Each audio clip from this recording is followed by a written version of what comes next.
Welcome to the lecture. This is called The Etiology of Obesity, and this is the first part of my of a six-part series looking at basically what the cause of obesity is, and then later on we'll get into how we can deal with that. So let me start with a story.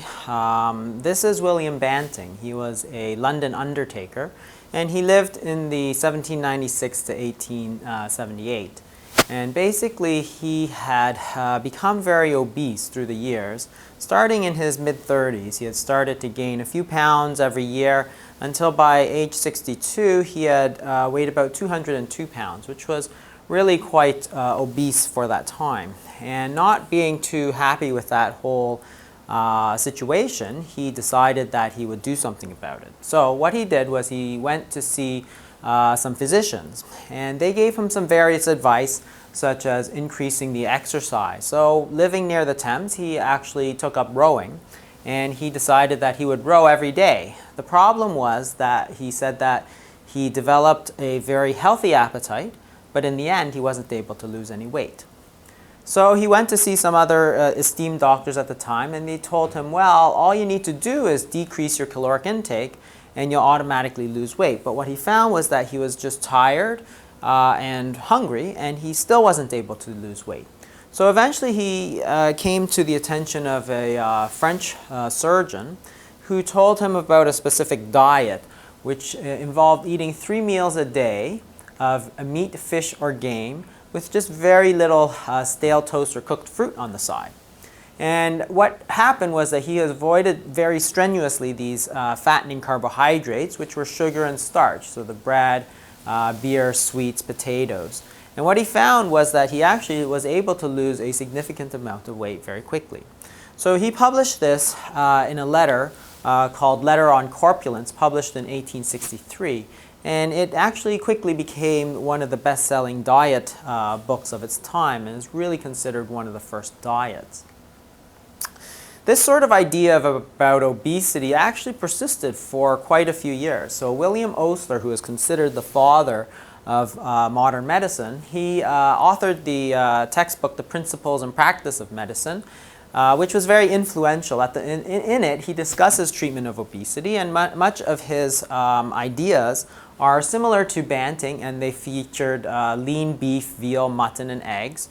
And that was his opinion. He actually had published a monograph himself on obesity and its treatment, and his thought was that what needed to be eaten was fatty foods. They're crucial, actually, because they increase satiety and therefore decrease fat accumulation.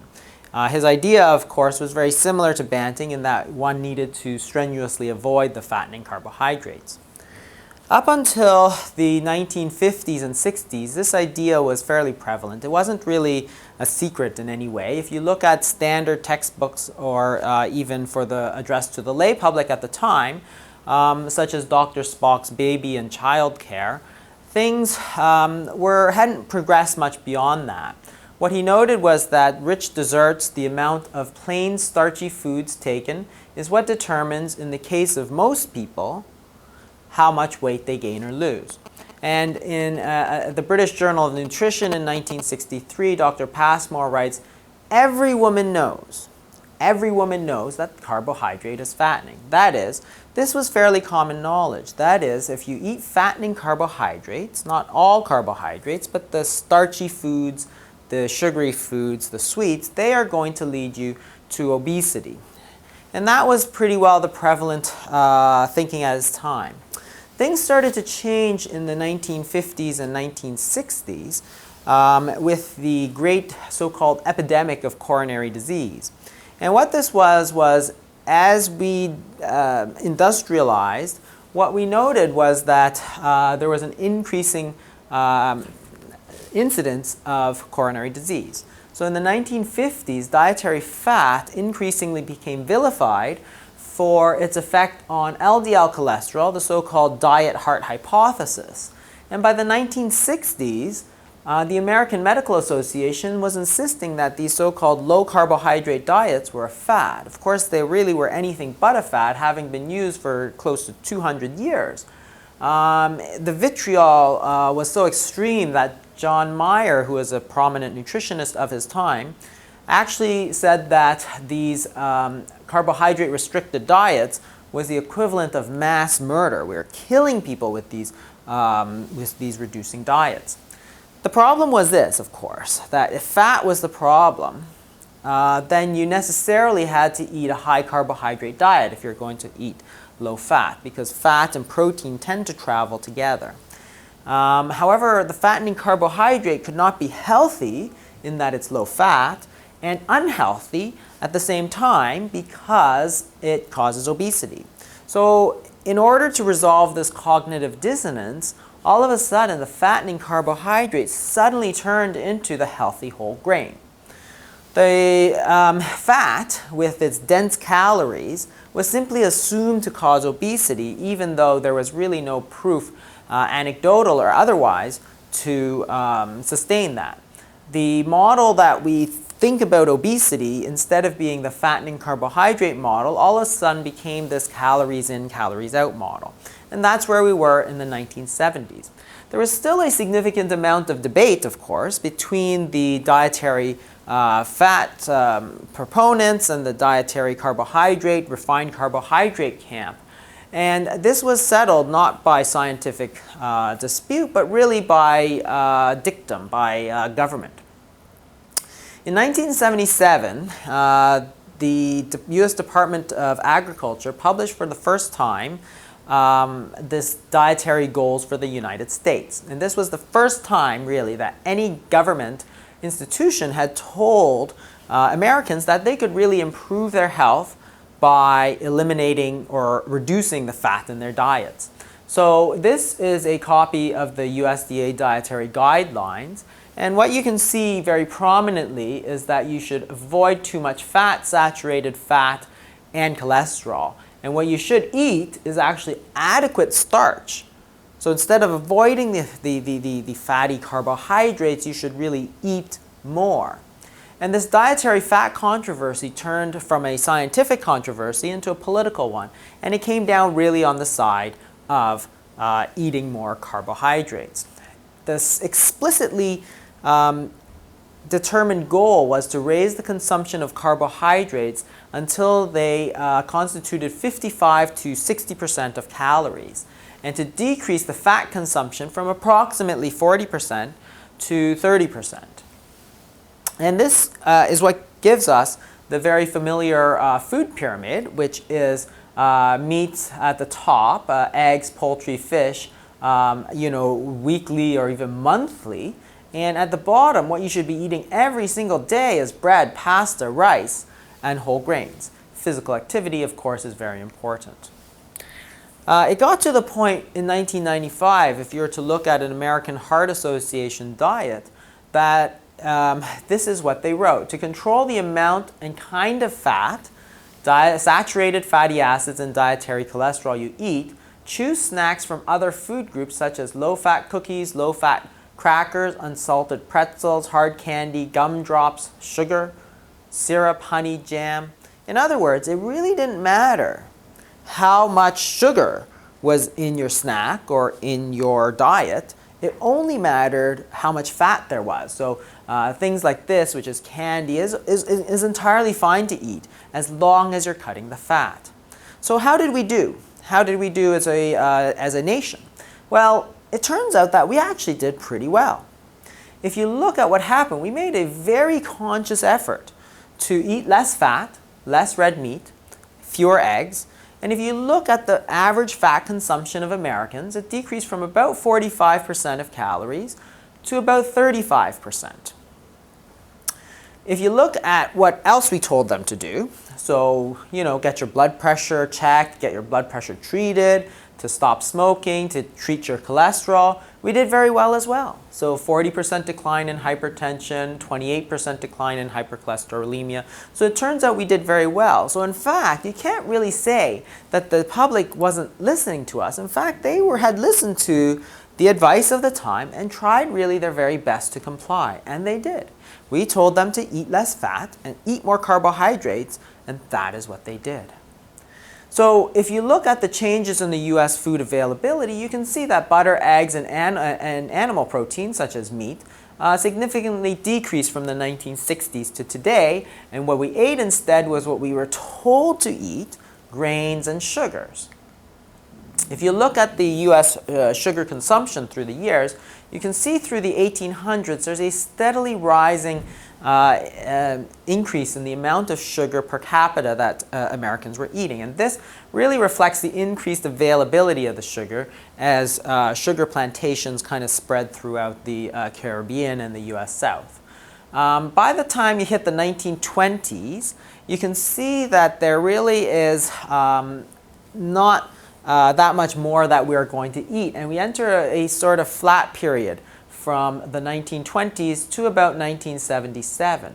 By the time they tell us that eating sugar is just fine, you can see that there's this secondary spike in the amount of sugar that we eat. If you look at grain, which is the most important of which is wheat, you can see that in 1950, the per capita consumption was approximately 125 pounds per day. And in the 1960s, it decreased slightly. In the 1970s, decreased down to 113.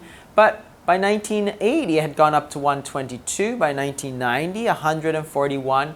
And 2000, 146. Total grain products shows a very similar distribution. And what happened to weight? Well, you can see that there had been a very slowly increasing incidence of obesity over the previous years, but when you hit, there's a clear tipping point right here. In 1977, when they released the first dietary guidelines for Americans, where you can see that the curve really changes. That is, instead of a slowly rising increase in the prevalence of obesity, it takes a very sudden, sharp turn for the worse. So this is the way that we understand obesity now. The reason we don't actually think about what causes obesity is because we actually think that we know what causes it. And this is what we think. So this is caloric reduction as primary theory. That is, it's all about the calories, sometimes called calories in, calories out. So this is obesity. And what causes obesity? Well, it's clear that you either eat too much or you exercise too little. And really, those are personal choices or behaviors. So that is the way that many of us think about obesity as it currently stands. And there's a few implicit assumptions in that theory that you may or may not realize. But a calorie is a calorie. That is, calorie of sugar is no different than a calorie of fat. The fat stores are essentially unregulated. That is, it's simply a dump for excess calories. So if there's an imbalance here, it will be simply dumped into the body as fat. The intake and the expenditure of calories are under your conscious control. That is, we make all the decisions on how much we eat and how much we exercise, which sort of ignores the effect of hunger as well as basal metabolic rate. But one of the more important assumptions to this theory is that the intake and the expenditure of calories are independent of each other. That is to say, if you eat more, it doesn't have any impact on how much exercise you do. If you exercise more, it similarly doesn't have any impact on what you eat. And we'll go through this to see if that actually is true. And it's usually depicted as some kind of a scale. That is, this is the calories in, calories out model. If you, have too much to eat or too little exercise, it kind of shifts the balance and therefore you gain weight. And usually what people say is that it's the so-called first law of thermodynamics. And the accumulation of this fat is due to this caloric imbalance. And this is true in a technical sense, but it's not really as useful as you think that it is. As an example, if you go to an airport in March break and it's really, really crowded, and you turn to your friend who's a doctor and say, wow, it's really crowded here. And I wonder why that is. And your doctor friend says, well, it's really very simple. There's either too few people leaving or too many people coming in. And while that's true, it's not particularly useful. The real reason more people are coming in than leaving is because it's March break. It's the same with calories, yes. In the end, it always boils down to calories, but really the question is what's driving the calories in and what's driving the calories out. And in our way of thinking, it's a behavioral problem. That is, we control what we take and we control what we expend, therefore it's a behavioral problem. And of course it became a very popular theory. In fact, most of us still believe it today. And it's because it is very easy to understand and it appeals to people's sense of self-determinism. That is, you're captain of your own ship and you're in control. And if you're overweight, really it boils down, are you a glutton or are you a sloth? And that's the way we think of it. And obesity is not so much a medical condition, but some kind of psychological defect, some character defect due to low willpower or some such assumption. If you look at the textbooks, in fact, you will see that they are full of theories like this and full of what to do about it based on this caloric reduction as primary theory. That is, if you look at, for instance, Jocelyn's Diabetes, a very authoritative textbook on the treatment of diabetes, reduction of caloric intake is the cornerstone of any therapy for obesity.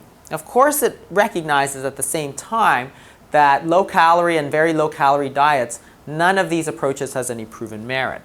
The Handbook of Obesity, dietary therapy remains the cornerstone of treatment, and reduction of energy intake continues to be the basis of successful weight reduction. Again, they realize that the results of such diets are known to be poor and not long-lasting. So even if you talk to experts, they still say that reduction of caloric intake really is the basis of treatment. So if this is the way we think, that is, caloric reduction is primary, so this is the way things are, then it's really a very easily tested hypothesis. Because if you think that somebody's obesity is caused by eating too much or exercising too little, all we have to do is change how much you eat. And if that is really the causal factor, then we should see a difference in the obesity. Well, just remember that the key assumption is that the caloric intake and expenditure are independent of each other. It turns out that this is not a very new idea at all. In fact, it was done close to 100 years ago, where they took 12 men and put them onto these so-called semi-starvation diets of 1,400 to 2,100 calories a day. And what was found was that the subjects, they did lose weight, but they constantly complained of being cold. And when you measure their basal metabolism, what you see that there is a very significant decrease, a 30% decrease in their metabolic rate. And that explains why they're cold. The body was shutting down. It was turning down heat production as a way of reducing caloric expenditure.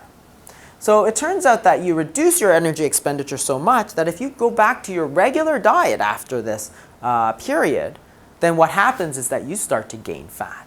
You start to gain weight. And they also measured all these things, including decreases in blood pressure, heart rate, inability to concentrate. All these are manifestations of the body really starting to shut down.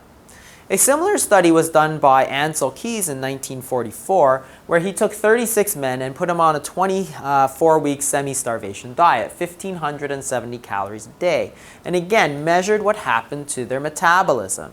It turns out that the men's resting metabolic rates declined by 40%. So again, heart volume shrank, heart rate slowed, and the body temperature dropped. There was all kinds of psychological effects. Some people went actually completely crazy. But they were obsessed about food, and there was binge eating and all sorts of problems. So what we see is that one of the key assumptions of the caloric reduction model is actually not true. That is, if you look at caloric intake and caloric expenditure, they are very intimately linked. In fact, if you look at more recent data from the New England Journal of Medicine, a very prominent medical journal from 1995, what they did was they measured something very similar. That is, they took people at an initial weight and they increased their weight by 10% or decreased it by 10%. And what they did then is they looked at what their basal metabolism did. And how they did this was they adjusted their diet, a liquid diet, and they gave them more or they gave them less until they achieved what they wanted in terms of weight. And this is what you found in terms of basal energy expenditure. That is, as you gain weight, your body actually starts to rev up and starts to burn off those calories. And as you lose weight, your body, well, as you return to initial weight, you go back to normal. As you lose weight, your body actually starts to shut it down. So far from being completely independent of each other, it seems that the body has compensatory mechanisms to actually return you to your initial weight. And in fact, these changes happen not only right away, but they actually persist for a surprisingly long amount of time. That is, even a year after your weight loss, so after a 10% weight loss, this is from the American Journal of Clinical Nutrition, after a 10% weight loss 1 year later, what they found was that the total energy expenditure was already down. And it stayed down. So it goes down right away and it stays down. If you look at the hormonal adaptation to weight loss, this is a more recent study in the New England Journal of Medicine, 2011. They took people and gave them very low-calorie diets, so 500 calories a day for 10 weeks, and they're able to make them all lose weight. So they wanted to see what happened after they lose weight. Well, after a year, what you can do is you can measure their hormones. So ghrelin, the so-called hunger hormone, is actually, even after a year, significantly higher than where it was before you lost that weight. These ones, peptide YYCCK, they're all satiety hormones. That is, they tell the body that you're full, and you can see that they are lower than it normally would be in response to a standardized meal. If you look at their feelings of hunger, you can see that this is the baseline, and after a year of weight loss, these changes have not gone away. People are hungrier than they used to be. And if you look at their desire to eat, is much the same. They are wanting to eat. So in fact, what happens to the body in response to weight loss is actually the body tries furiously to get you back to the original weight. That is, there are hormonal signals that tell you to eat, that make you hungry, and tell you that you need to return to your weight. And if that doesn't happen, well, the body actually will start to shut it down. Because if you're not going to eat more, the body has to shut it down in order to get that weight up. So in fact, far from being a scale, the body acts far more like a thermostat. That is, there appears to be a set weight at which the body wants to be. And if you go above that weight, the body will try and bring you down. As you go below that set weight, your body wants you to raise up. So this is what they found. A 10% increase in weight actually led to a 16% increase in energy expenditure. A 10% decrease in weight leads to a 15% decrease in energy expenditure. So in fact, these are physiologic changes which are aimed at increasing the metabolic efficiency and fuel supply of the tissues at a time of energy deficit. That is, if you're not eating enough, the body will either shut it down or try and get you to eat more. That is, the body is actually very smart. Body fat is actually finely regulated. And what do I mean the body is smart? Well, think about this. Suppose you're the manager of a coal plant, okay? So I've depicted food as coal. That's your energy, okay? And you run the power plant. You need to put out energy. And you have a certain amount in storage. And you'd like to keep that amount in storage for times of need. So what would happen if, as the manager of that plant, all of a sudden you saw a 30% decrease in the amount of coal that you are getting in? Would you say, well, let's just burn the same amount of coal even though I'm getting 30% less? I'll burn the same amount and have the same amount of energy out. When I exhaust my stores, then we'll just shut it down. We'll just turn it off. Well, no, that wouldn't be very smart. You'd probably get fired. What would you do? If you saw a 30% reduction in the coal that's coming in, what you would probably do is turn down your power plant 35 or 40%, just in case there's further decreases in the supply of coal. And the body does exactly the same thing because it's smart.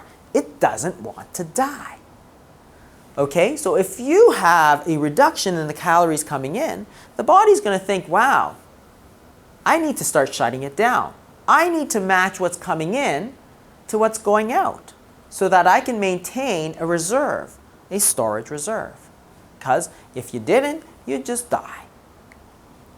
So let's see what happens in the real world, because really this caloric reduction model, we've been testing it continuously.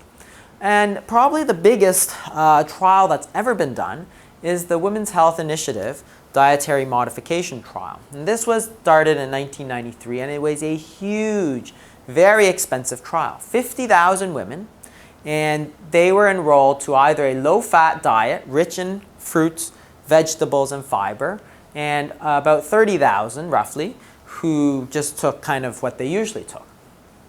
They used dietary counseling to make sure that people got what they thought they would get. And let's look at what happened. So if you look at total energy, at baseline, they were taking 1,788 calories per day.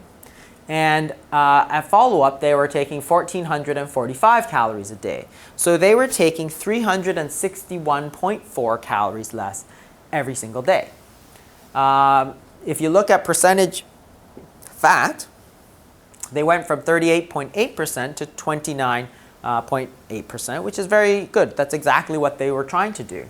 And as a result, the amount of energy from carbohydrate went up from 44% to 52%. At the same time, they tried to exercise more.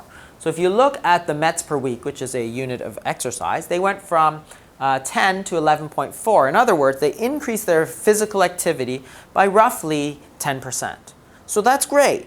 They ate less and they exercised more. So what happened to their weight? That's the question.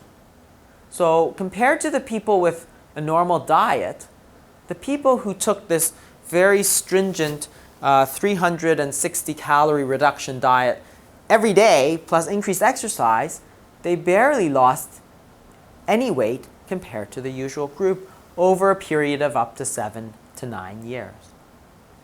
There was barely any difference. Less than 1 kilogram difference between the two groups. It simply doesn't work. So if you look at what they should have lost, everybody says, oh, well, if you're reducing 360 calories a day and a pound of fat is 3,000, you should have lost 36 pounds of fat in the first year alone. But in fact, their weight went from 76.8 kilos to 75.7 kilos, which is barely a kilogram of weight lost. But the problem with that is actually they lost lean mass as well as fat mass, because if you look at their waist circumference, it actually went up from 89 centimeters to 90 centimeters. So the cruel hoax of all these semi-starvation diets, or simply calorie-restricted, low-fat, calorie-restricted diets, is they do not work. Okay?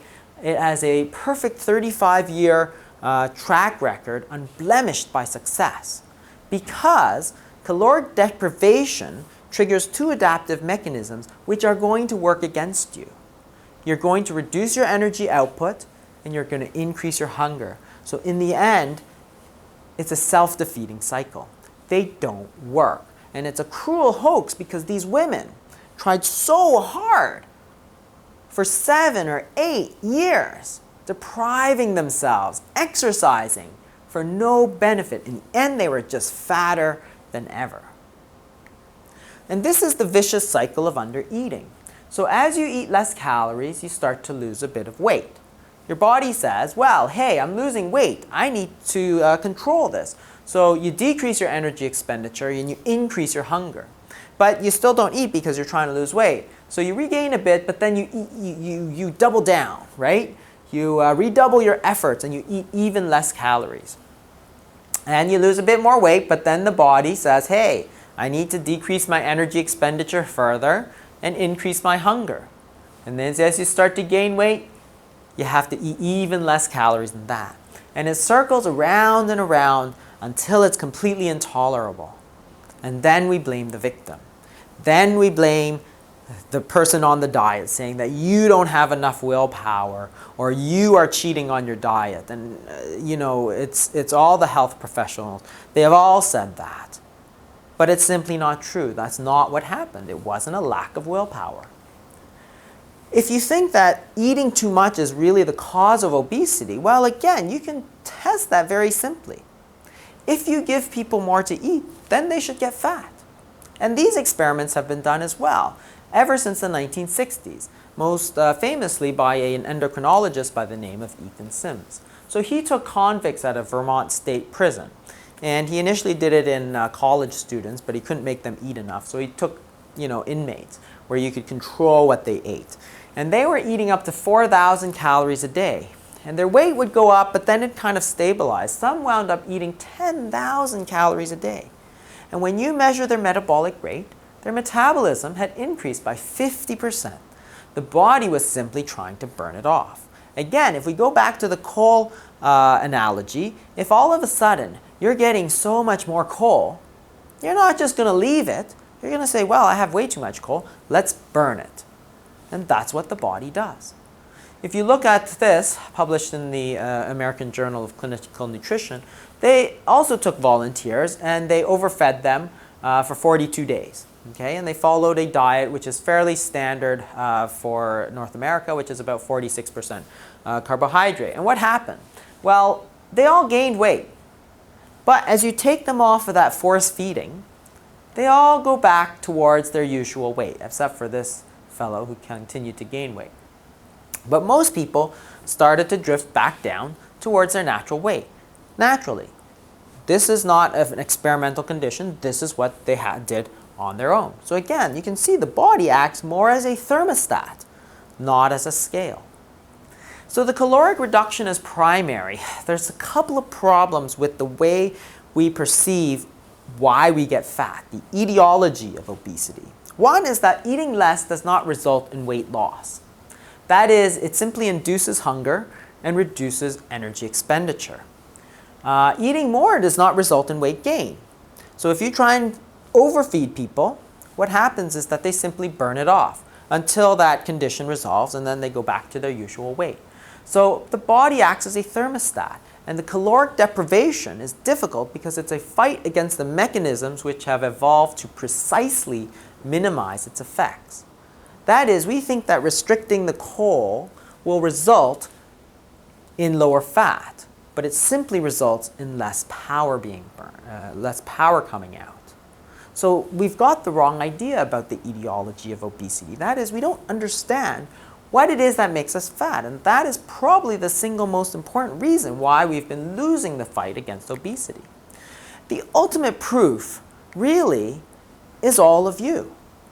Because I think everybody in this room, including myself, has tried to eat a little bit less to lose weight. And yeah, it worked in the short term, but in the end, it doesn't work. In your hearts, you know it doesn't work. Everybody knows it doesn't work. Yet that's what the experts still tell you. But things are changing. The other part of the caloric reduction model, of course, is the exercise more. So one of the major things is that we say, well, if it's not a matter of calories in, it's a matter of calories out. We need to exercise more. So if you look at how much exercise we've been doing, actually we've been doing more and more exercise. If you look at leisure time physical activity, we've been exercising more. Up until the 1960s, in fact, many doctors actually thought exercise was bad for you. If you go back, to heart disease patients, they would prescribe a week of bed rest with the idea that resting is better than exercising. So it wasn't until the 1970s and 1980s that people started to get the idea with the so-called fitness revolution that, yeah, we should be exercising a little bit more. But prior to that, it wasn't. Now experts routinely claim that exercising is actually the key to weight loss. But the problem is that it's very hard to see any kind of correlation. That is, if you look at the correlation between obesity and exercise, you can see that as we've been getting more obese, more and more people have been meeting their exercise recommendations. So it's hard to kind of reconcile those two facts. if you go back to the real world and see what happens in the real world, you can take this large cohort study published in JAMA 2010. That's the Journal of the American Medical Association. And they took 39,000 women and they grouped them into 3 different groups. One which did very little exercise, so METs hour per week, less than 7.5, a kind of intermediate group, and a group that did really a lot of exercise. And they wanted to follow them over 7 years and see who got more or less weight. So you can see that those who exercised less tended to be heavier. But those weights were actually quite stable through the years. That is, over 5, 6, 7 years of exercising more, and this is as much as an hour a day every day, you can see that they don't actually gain any more or lose any more weight than those who do 0. If you look in this model of how much more weight you would lose by doing exercise over 3 years of 1 hour per day, you would lose an average of an extra 0.12 kilograms, or just about 1/4 of a pound. That's the difference in weight. You would go from 0 exercise to an hour a day. So really very little at all. And it hardly seems enough to be the key to weight loss. A few years ago, this was published by Church in the Public Library of Science 2009. And what he did was he actually randomized women to several different groups of exercise. So one that doesn't do very much to increasing amounts of exercise. And what you can see is that there was actually no difference between all the groups. But if you look more closely, as you start to do more exercise, you actually start to lose less weight. If you look at other trials, in fact, almost every trial that's been done has shown something very similar. That is, published in Obesity 2007, they took 100 men and 100 women, and they put them on 6 days a week of 1 hour moderate to vigorous exercise.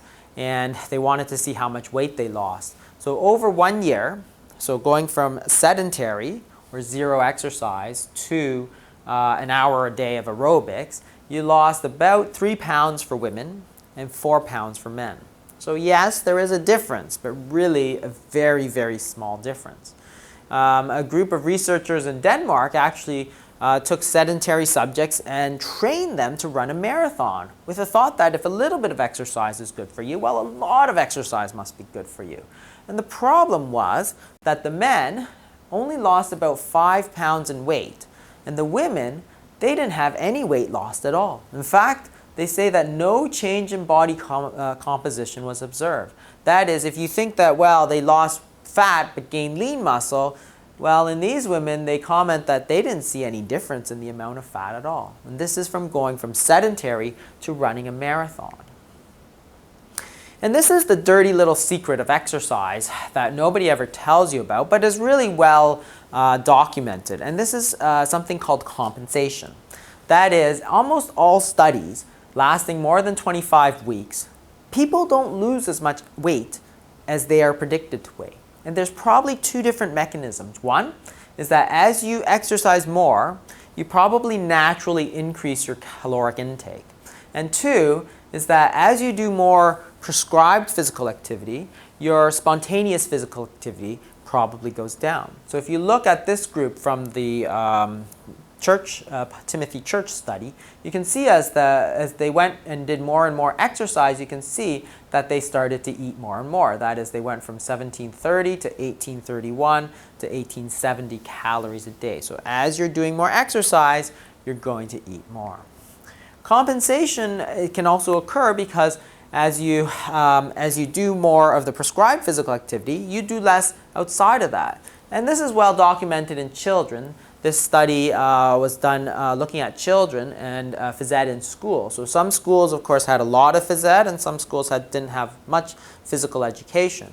And what they wanted to know was that are children more active or less active with that hour or 2 of physical activity at school? And it turns out that when you measure all these kids, it matters very little how much physical activity they get in school. Because those kids who are doing a lot of physical activity at school, when they got home, they weren't doing very much. And those who didn't do very much at school, when they got home, they did a lot. And that kind of makes sense. Basically, if you go out and you go to the gym and you go run around the track and do weights for a couple of hours, the last thing you really want to do when you come home is say, hey, maybe I should go for a little walk. But if you spend your whole day in the office doing nothing, you're going to come home and say, you know, a bicycle ride around the block seems like a really good idea. So there's a compensation effect, and really it comes down to this. Yeah, we'll go to the gym, but then we'll take the escalator to get there. And that's a possible mechanism of compensation.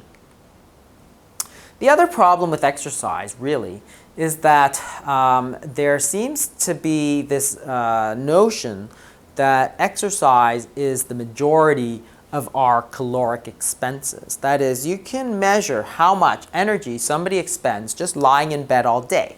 And that's the basal energy expenditure. So you can calculate it. For instance, for a 140-pound person, just to sit down in bed all day, it takes about 2,200 calories per day. If you were to get up and walk for 45 minutes at a kind of moderate pace of 2 miles an hour, it would take about 102 calories. In other words, that extra energy that you expend by exercising is barely 4% of your daily caloric intake. So even if you go crazy on exercise, you might only get up to 6% or 8% of caloric intake. It's really a very small percentage of what we burn just to stay alive.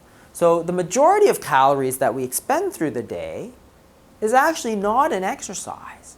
It's actually just heating the body. And that explains a couple of things. For instance, why do we get so hungry after swimming? Probably not the exercise. The exercise is important, but we're constantly cooling the body. The water is pulling off heat. And as we pull off the heat, we have to increase what we burn to heat our bodies back up. And why do patients on these semi-starvation diets get so cold? Well, the answer is because they don't have enough calories, so they're starting to shut down. The easiest thing to shut down is your temperature. So by focusing narrowly on this 4% of daily caloric expenditure and ignoring the other 96 is the reason why the exercise just isn't that important. So make no mistake, we should really all get exercise. I actually believe that quite a bit. It's just not that effective for weight loss. So there are many, many, many important reasons to do your exercise. There's the muscle tone, the insulin sensitivity, decreased vascular disease, bone density. There's all sorts of very important, very good reasons to exercise. But weight loss just is not one of the major things. So we can see by looking at this hypothesis, the way that we think about what makes us fat is that obesity is caused by eating too much and exercising too little is simply not true. It simply doesn't hold up in an experimental setting. Then there's another theory of obesity which has mostly been forgotten but is being rediscovered, and that's the hormonal obesity theory. That is, if we think about the coal and the power plant, there's actually a little cop here, a little traffic cop, who directs things into storage. And that's the first thing that happens. When you take that energy, you want to maintain that storage at a certain level, the so-called set point. And the major player in determining how much food you keep in storage is insulin and to a lesser extent cortisol. And then the amount that you eat and the amount that you expend in your basal metabolic rate will adjust themselves in order to maintain this set point of storage or fat. So this is the way that we can think about obesity instead. That is, high levels of insulin or cortisol are going to lead to obesity, and this is going to lead to the behaviors of eating too much or eating or exercising too little. There's a few implicit assumptions on this theory as well. For instance, fat, like all body systems, are regulated under tight hormonal control. That seems to make sense because there's virtually no system in the body which is not regulated. It's not simply a dump. The intake and the expenditure of calories are under hormonal control. So this takes into account the effect of hunger, for instance, and the basal metabolic rate. And the intake and the expenditure of calories are directly linked to each other, as we've seen, and not independent. So insulin is been used as a fattening agent for quite some time. In 1923, it was first used for underweight children. And in the 1930s, clinicians had started to use that already for pathologically underweight children. And when they gave insulin, these kids would gain weight. And the truth of the matter is that I can make you fat. I can make anybody fat. What do? I give them insulin. And any physician who's used insulin or any patient who's used insulin knows this to be true. It has nothing to do with character defect or lack of willpower. When you take insulin, you get fat. So if you look at this study, which is from the diabetes trial, type 1 diabetes, the DCCT trial, you can see that they had two groups. So one group of diabetics, they actually had very tight control of their sugars by giving more insulin. And the other group of patients, they had very loose control because that was the trial at the time. And what you can see is that the number of people with a major weight gain was significantly different between the two. That is, the number of people who are using more insulin, almost 30% of those people had weight problems, major weight problems, compared to those who didn't use so much insulin. If you look at the amount of weight they gained and correlate it to how much insulin they use, you can see there's a very strong correlation. That is, the total insulin dose, as it goes up, is correlated very strongly with the amount of weight that they would gain. If you look at type 2 diabetes, you actually see much the same thing. If you do intensive control of their diabetes by giving them more therapies that increase their insulin levels, they tend to gain more weight. Those ones that you don't control as tightly, they don't gain as much weight. In type 2 diabetes, they had a trial a few years ago when they're really concerned about controlling their glucose. And what they found was this. They took a group of people, a group of diabetics, and they gave them intensive insulin therapy. And they went from 0 units of insulin a day, and 6 months they had them up to 100 units a day of insulin. And what happened?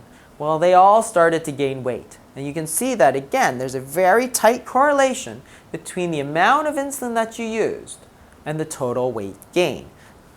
In fact, the other interesting part about the study is that they gained on average 8.7 kilograms, but they also measured how much calories they're eating. So at baseline, they're eating 2,023 calories. By the end, they're eating 1,711 calories. That is, even though they were gaining weight, they were eating less and less. That is, they had reduced the amount of calories consumed by almost 15%, yet under the influence of insulin, which is telling the body to get fat, they were still gaining weight. If you take a look at diabetics and give them different amounts of insulin to control their diabetes, again, in this study from the New England Journal of Medicine in 2007, you can see your body weight goes up as you take more insulin, and it correlates to the amount of insulin that you get. That is, these are different types of insulin, but as you get more insulin, that is a higher dose of the insulin, you get a higher weight gain.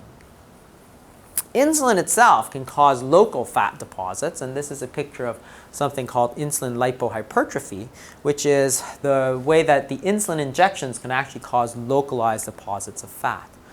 If you combine insulin with other agents that increase insulin, you can see that you get sulfonylurea, which is a drug which increases insulin levels.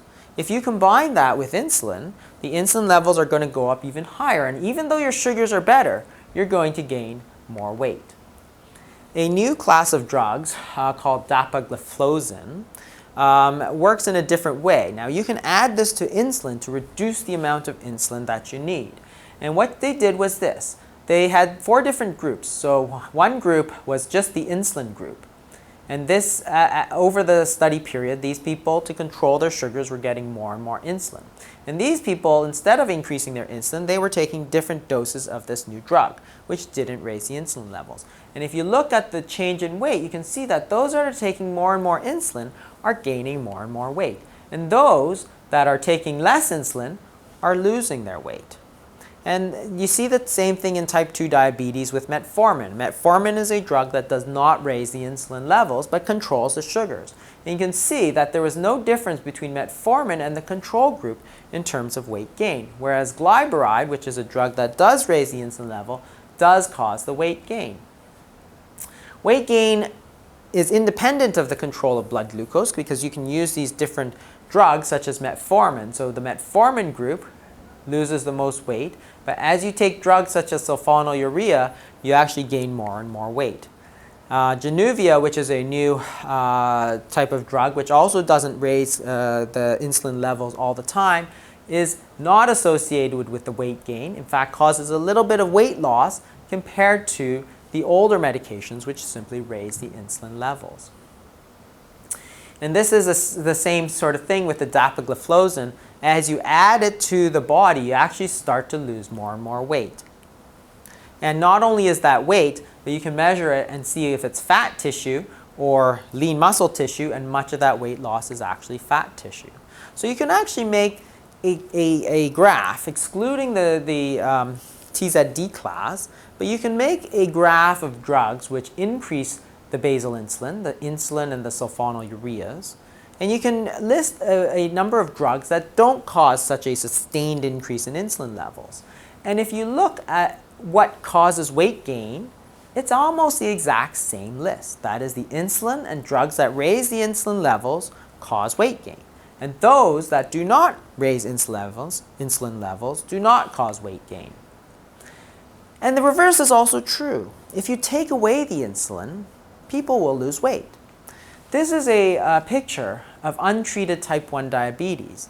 That is, these are people who, due to an autoimmune effect, actually have very, very low levels of insulin.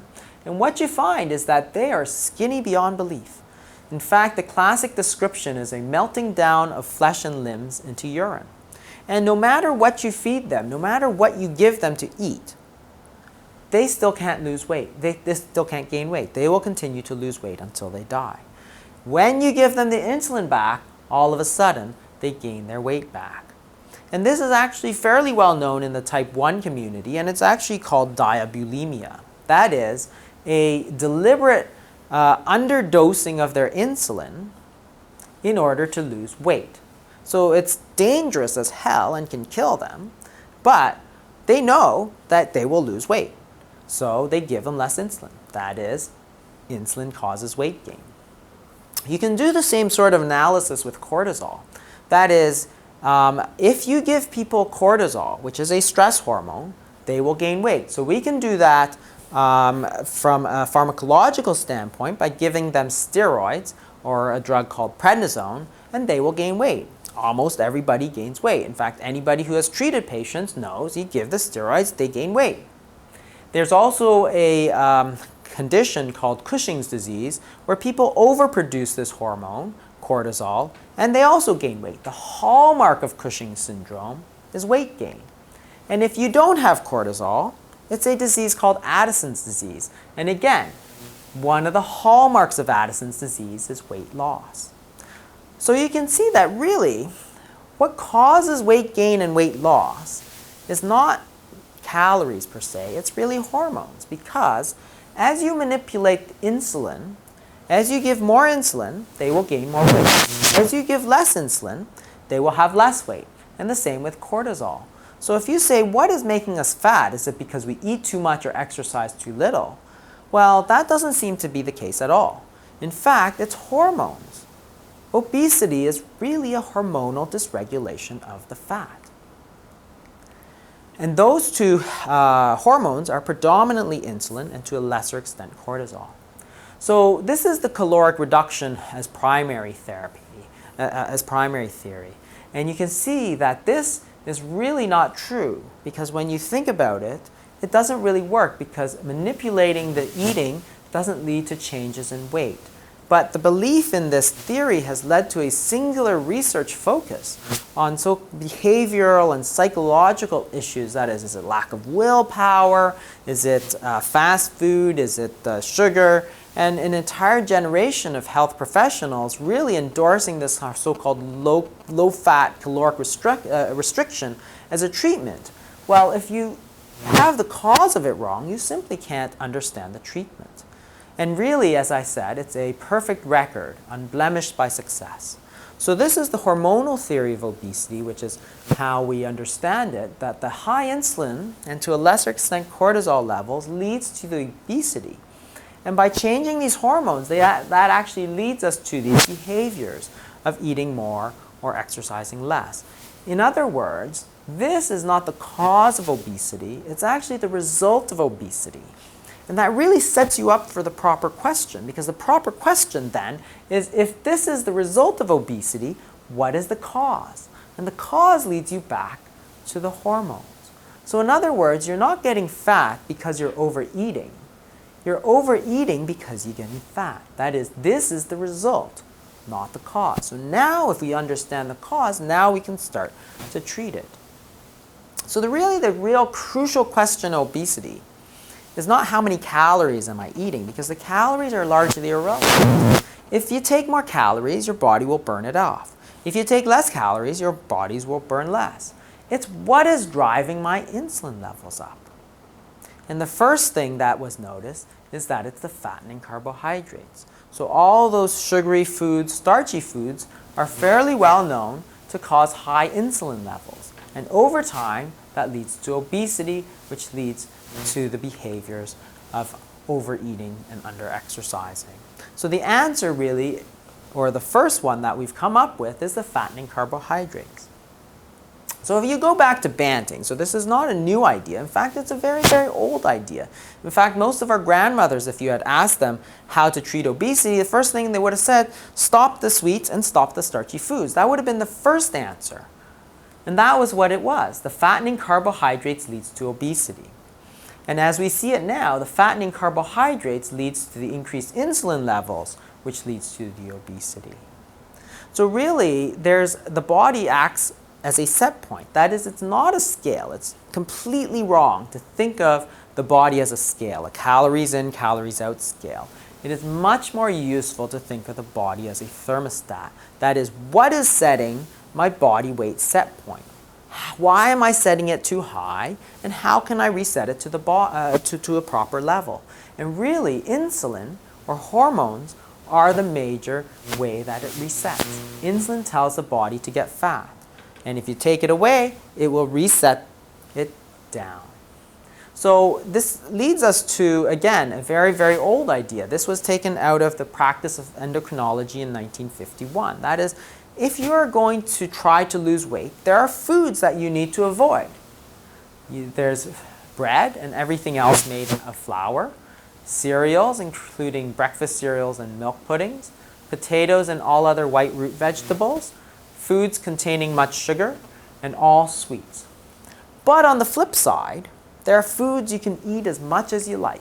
That is meat, fish, birds, all green vegetables, eggs, dried or fresh, cheese, and fruit, if unsweetened, except bananas and grapes.